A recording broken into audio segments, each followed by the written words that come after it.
Good evening friends. ఈరోజు topic వచ్చేసి polynomials. ఇది 10th క్లాస్ వాళ్ళ కోసం ఈ వీడియో చేస్తున్నాను. ఫస్ట్ పాలినామియల్ అంటే ఏంటిదంటే, పాలినామియల్ అనేది ఒక ఆల్జిబ్రిక్ ఎక్స్ప్రెషన్.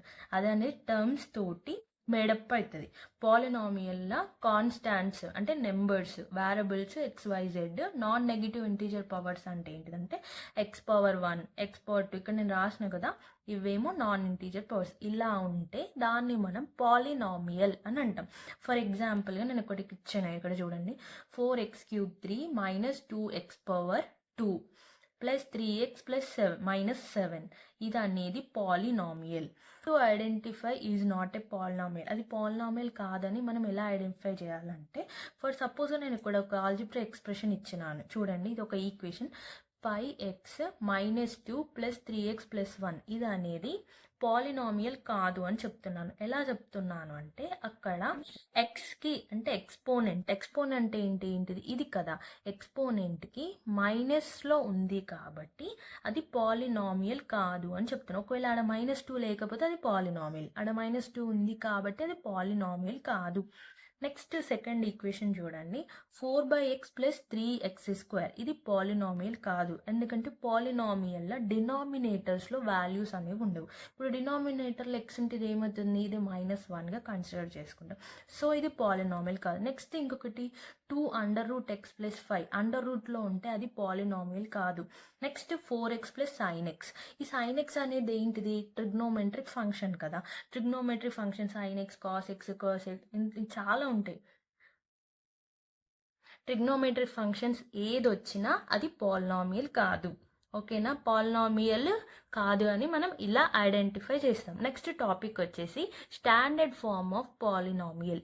ఒక ఈక్వేషన్ ఉంది, దాన్ని నేను స్టాండర్డ్ ఫార్మ్ ఆఫ్ పాలినామియల్ అని ఎలా చెప్తాను అంటే, ఆ ఈక్వేషన్లో ఆ ఎక్స్పోనెంట్స్ అనేవి హై టు లోగ్ ఉంటే దాన్ని మనం స్టాండర్డ్ ఫార్మ్ ఆఫ్ పాలినామియల్ అంటే వచ్చేసి టైప్స్ ఆఫ్ పాలినామియల్స్.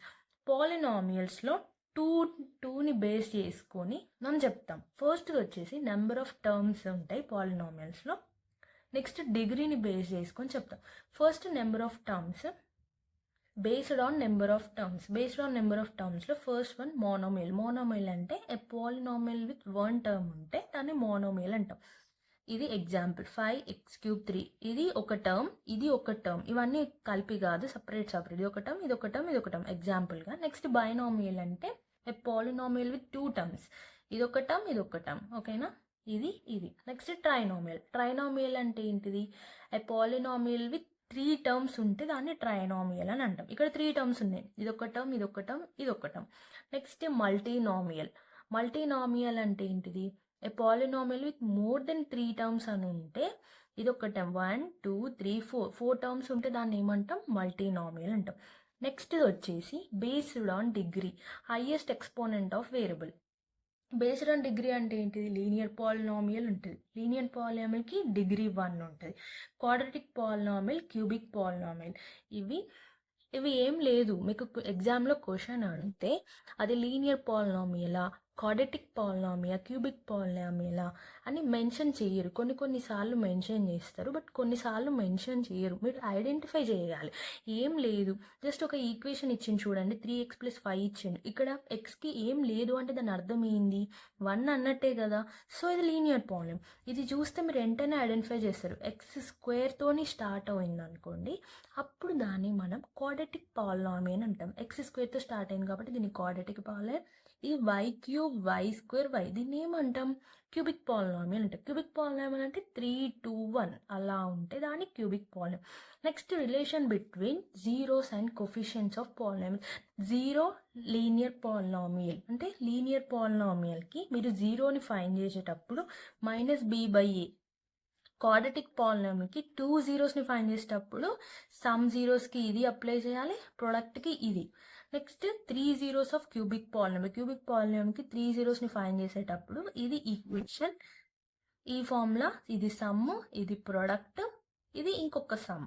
ఓకేనా, నేను ఇప్పుడు నెక్స్ట్ ఒక ప్రాబ్లం చేస్తూ ఎక్స్ప్లెయిన్ చేస్తాను. ఫస్ట్ క్వశ్చన్ వచ్చేసి find the zero of px = 3x - 1.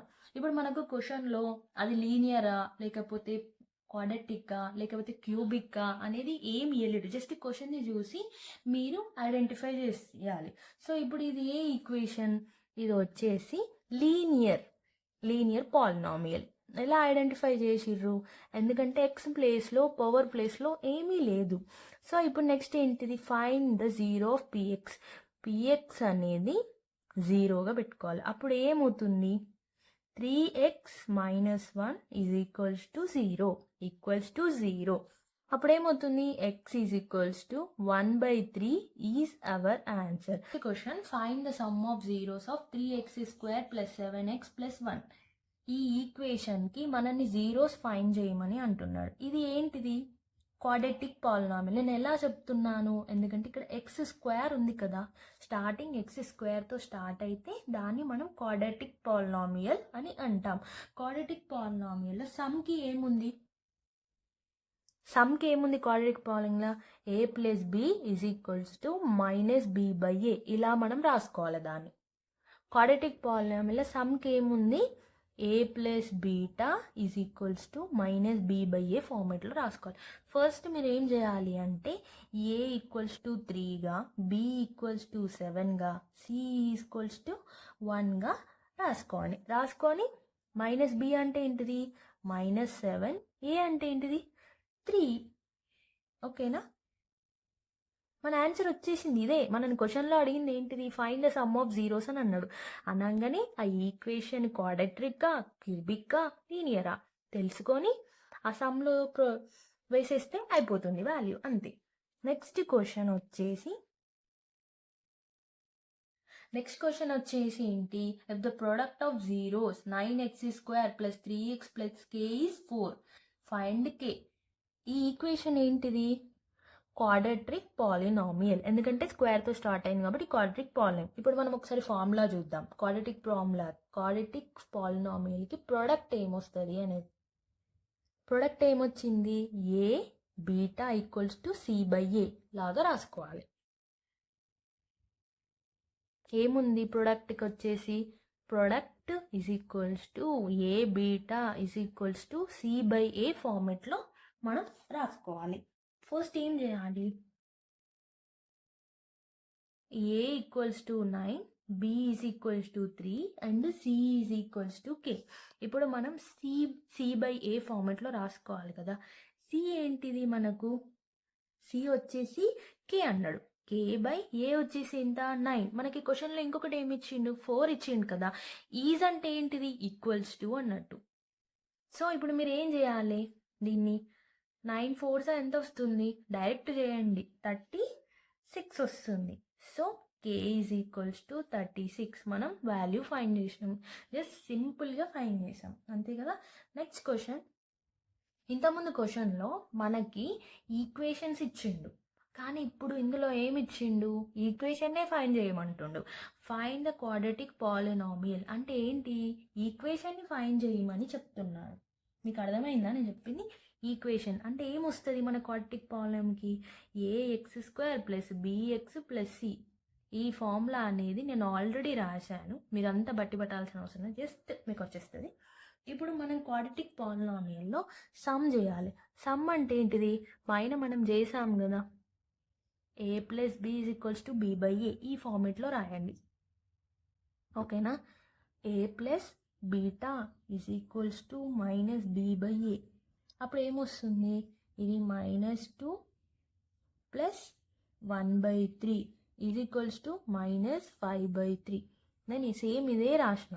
Next product చేయాలి. క్వాడ్రాటిక్ పాలినామియల్ ఫైండ్ చేయాలంటే నేను ముందు పేపర్లో ఫార్ములాస్ ఇచ్చిన కదా, సమ్ ప్రొడక్ట్ చేయాలి. అలా ab = c/a. ab అంటే ఎంత, -2 × 1/3 -2 × 3.